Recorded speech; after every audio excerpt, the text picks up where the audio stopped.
A. Hakikat perencanaan.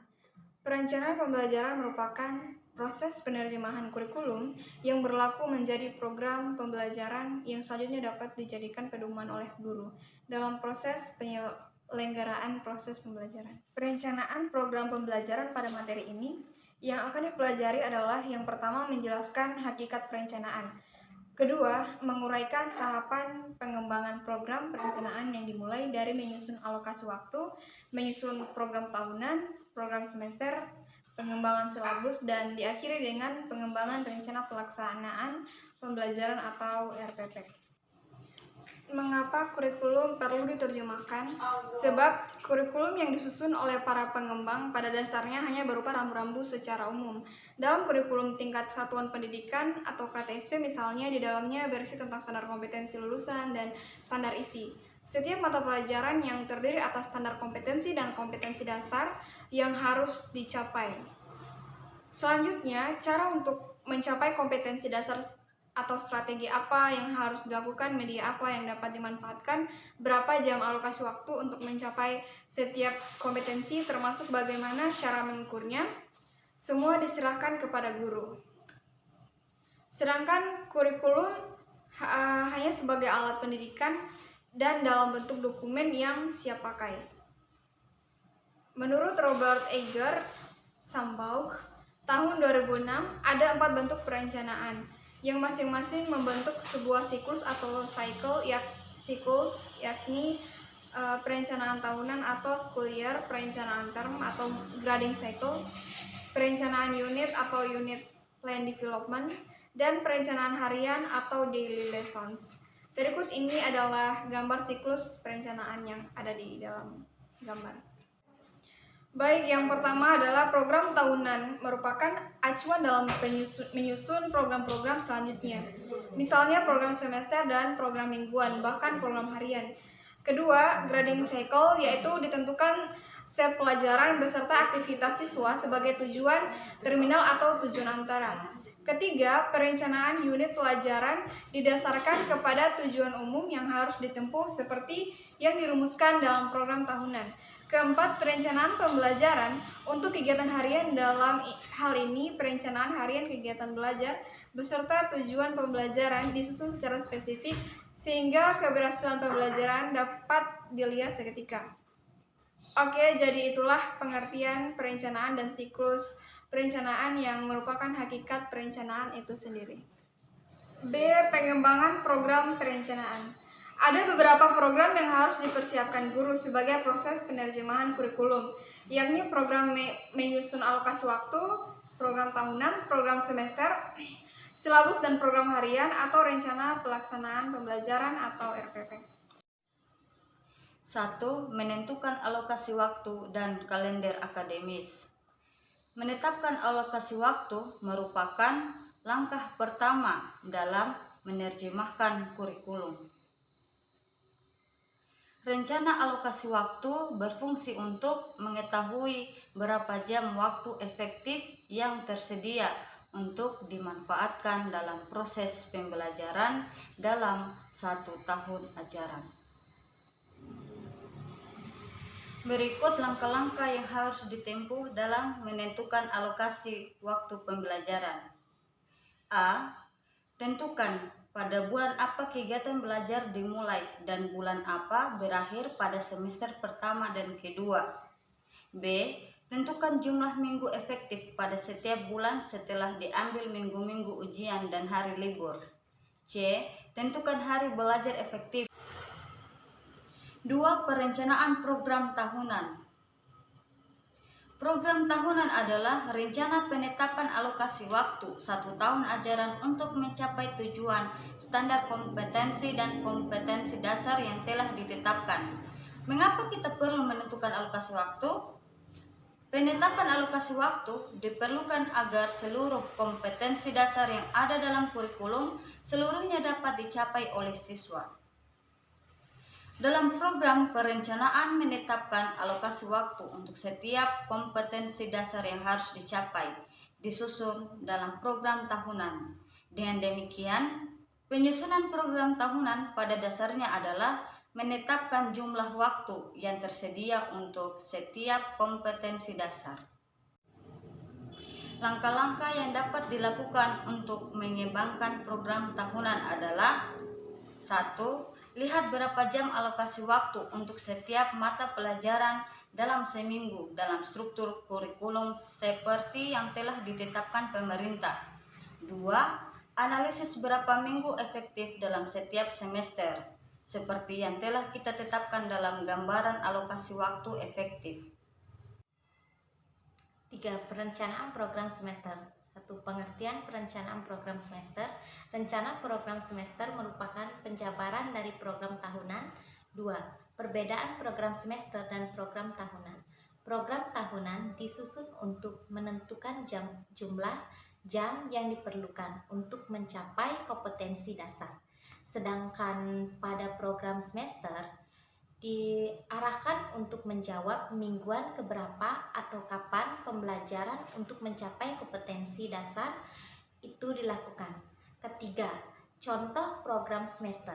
Nah, dari program semester di atas, maka kita bisa lihat bahwa program ini pada dasarnya sebagai pembelajaran dari program tahunan.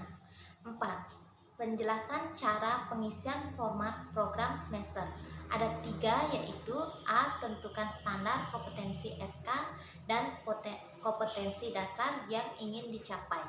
Dalam pencapaian SK dan KD, guru tidak perlu merumuskan lagi SK dan KD karena semuanya telah ditentukan dalam standar isi 1, yakni pada kurikulum tingkat satuan pendidikan KTSP yang sudah kita kenal, kecuali kalau kita disuruh merumuskan SK dan KD sendiri, misalnya seperti merumuskan kurikulum muatan lokal atau MULOK. B. Lihat program tahunan yang telah kita susun untuk menentukan lokasi waktu atau jumlah jam pembelajaran setiap SK dan KD itu. Yang ketiga yaitu C. Tentukan pada bulan dan mingguan keberapa program pembelajaran KD itu akan dilaksanakan. 4. Silabus. Nah, silabus adalah rencana pembelajaran pada suatu dan atau kelompok mata pelajaran atau tema tertentu yang mencakup standar kompetensi, kompetensi dasar, materi pokok pembelajaran, kegiatan pembelajaran, dan indikator pencapaian kompetensi untuk penilaian. Setiap komponen yang harus disusun dalam sebuah silabus dijelaskan berikut ini. A. Menentukan identitas silabus. Identitas silabus terdiri dari nama sekolah, mata pelajaran, kelas, dan semester. Misalnya, nama sekolah SD Negeri 3 Bau-Bau, mata pelajaran Ilmu Pengetahuan Sosial, kelas 4 semester 1. Penentuan identitas seperti di atas berfungsi untuk memberikan informasi kepada guru tentang hal-hal yang berkaitan dengan penggunaan silabus. Misalnya, tentang karakteristik siswa, kemampuan awal dan kemampuan prasyarat yang harus dimiliki siswa, dan lain sebagainya. B. Rumusan standar kompetensi. Standar kompetensi mata pelajaran adalah deskripsi pengetahuan, keterampilan, dan sikap yang harus dikuasai oleh siswa mempelajari mata pelajaran tertentu pada jenjang pendidikan tertentu pula.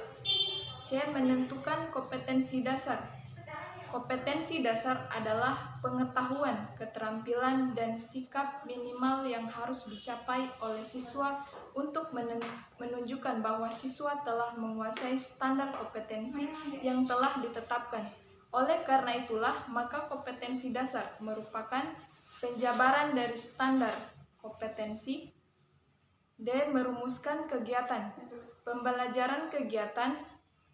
Pembelajaran adalah segala aktivitas belajar siswa, baik kegiatan fisik, kegiatan non-fisik, termasuk kegiatan mental yang dilakukan baik di dalam maupun di luar kelas, untuk mencapai standar kompetensi dan kompetensi dasar tertentu.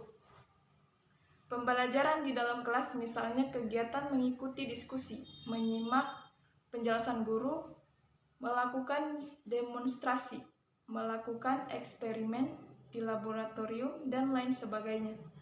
Sedangkan kegiatan belajar di luar kelas, misalnya melakukan observasi ke suatu objek, mengamati kegiatan tertentu, melakukan wawancara dengan narasumber, dan lain sebagainya. Mengidentifikasi materi pokok atau materi pembelajaran. Materi pokok disusun untuk pencapaian tujuan, oleh karenanya materi pokok dipilih sesuai dengan kompetensi dasar yang harus dicapai. Beberapa pertimbangan yang harus diperhatikan dalam menentukan materi pokok adalah: 1. Potensi peserta didik. Yang kedua, relevan dengan karakteristik daerah. Yang ketiga, tingkat perkembangan fisik, intelektual, emosional, sosial, dan spiritual peserta didik. Yang keempat, kebermanfaatan bagi peserta didik. Yang kelima, struktur keilmuan. Yang keenam, aktualitas kedalaman dan keluasan materi pembelajaran. Yang ketujuh, relevan dengan kebutuhan peserta didik dan tuntutan lingkungan. Dan ke-8, sesuai dengan alokasi waktu yang tersedia. Selanjutnya merumuskan indikator pencapaian kompetensi indikator. Pencapaian disusun untuk menentukan keberhasilan pencapaian kompetensi dasar. Dengan demikian, indikator dirumuskan sebagai dasar untuk menyusun alat penilaian. Petunjuk dalam merumuskan indikator adalah: pertama, indikator dirumuskan dalam bentuk perubahan perilaku yang dapat diukur keberhasilannya. Kedua, perilaku yang dapat diukur itu berorientasi pada hasil belajar, bukan pada proses belajar. Ketiga, sebaiknya setiap indikator hanya mengandung satu bentuk perilaku. Selanjutnya, menentukan penilaian. Penilaian adalah suatu proses atau serangkaian kegiatan, yakni kegiatan memperoleh, menganalisis, dan menafsirkan data tentang proses dan hasil belajar peserta didik yang dilakukan secara sistematis dan berkesinambungan, sehingga menjadi informasi yang bermakna dalam pengambilan keputusan. Dengan demikian, penilaian tidak hanya dilakukan dengan tes, baik tes lisan maupun tes tulisan, akan tetapi bisa juga melalui non-tes, seperti melakukan wawancara dan observasi, termasuk pengukuran sikap dan penilaian hasil karya. Selanjutnya, menentukan alokasi waktu. Penentuan alokasi waktu pada setiap kompetensi dasar didasarkan kepada jumlah minggu efektif dan alokasi waktu mata pelajaran per minggu dengan mempertimbangkan jumlah kompetensi dasar, keluasan, kedalaman, tingkat kesulitan, dan tingkat kepentingan kompetensi dasar. Yang terakhir, menentukan sumber belajar. Sumber belajar adalah rujukan bahan digunakan untuk kegiatan pembelajaran yang berupa media cetak dan elektronik, narasumber, serta lingkungan fisik, alam, sosial, dan budaya. Rencana pelaksanaan pembelajaran. Pengertian rencana pelaksanaan pembelajaran atau bisa kita sebut RPP adalah program perencanaan yang disusun sebagai pedoman pelaksanaan pembelajaran untuk setiap kegiatan proses pembelajaran. RPP dikembangkan berdasarkan silabus. Ada guru yang beranggapan bahwa mengajar bagi seorang guru adalah tugas rutin atau pekerjaan keseharian. Dengan demikian, guru yang berpengalaman tidak perlu membuat perencanaan, sebab ia telah tahu apa yang harus ia kerjakan di dalam kelas. Pendapat itu mungkin ada benarnya, seandainya mengajar hanya dianggap sebagai proses menyampaikan materi pelajaran. Tetapi, seperti yang telah kita pelajari, mengajar tidak sesempit itu. Mengajar adalah proses mengatur lingkungan supaya siswa belajar yang kemudian disilahkan dengan pembelajaran. Dengan demikian, maka setiap proses pembelajaran selamanya akan berbeda, tergantung pada tujuan, materi pelajaran, serta karakteristik siswa sebagai subjek belajar. Oleh sebab itu, guru perlu merencanakan pembelajaran dengan matang sebagai bagian dari tugas profesionalnya. Adalah komponen-komponen RPP. Pembelajaran merupakan suatu sistem yang terdiri atas komponen-komponen yang satu sama lain saling berkaitan. Dengan demikian, maka merencanakan pelaksanaan pembelajaran adalah merencanakan setiap komponen-komponen yang saling berkaitan. Dalam rencana pembelajaran, minimal ada 5 komponen pokok, yaitu komponen tujuan pembelajaran, materi pelajaran, metode, media dan sumber pembelajaran, serta komponen evaluasi. Oke, seperti yang kita lihat di sini, nomor 1 adalah tujuan pembelajaran. Dalam standar isi dan standar kompetisi lulusan, tujuan pembelajaran dirumuskan dalam bentuk kompetensi yang harus dicapai atau dikuasai oleh siswa. Melalui rumusan tujuan, guru dapat memproyeksikan apa yang harus dicapai oleh siswa setelah berakhir suatu proses pembelajaran. Dalam merumuskan tujuan pembelajaran, tugas guru adalah menjabarkan standar kompetensi dan kompetensi dasar (SK atau KD) menjadi indikator hasil belajar. Yang kedua ada materi atau isi. Materi atau isi pelajaran berkenaan dengan bahan pelajaran yang harus dikuasai siswa sesuai dengan tujuan pembelajaran. Materi pelajaran harus digali dari berbagai sumber belajar sesuai dengan kompetensi yang harus dicapai. Yang ketiga ada strategi dan metode pembelajaran. Strategi adalah rancangan serangkaian kegiatan untuk mencapai tujuan tertentu. Sedangkan metode adalah cara yang digunakan untuk mengimplementasikan strategi. Dengan demikian, strategi dan metode itu tidak bisa dipisahkan. Strategi dan metode pembelajaran harus dirancang sesuai dengan tujuan yang ingin dicapai.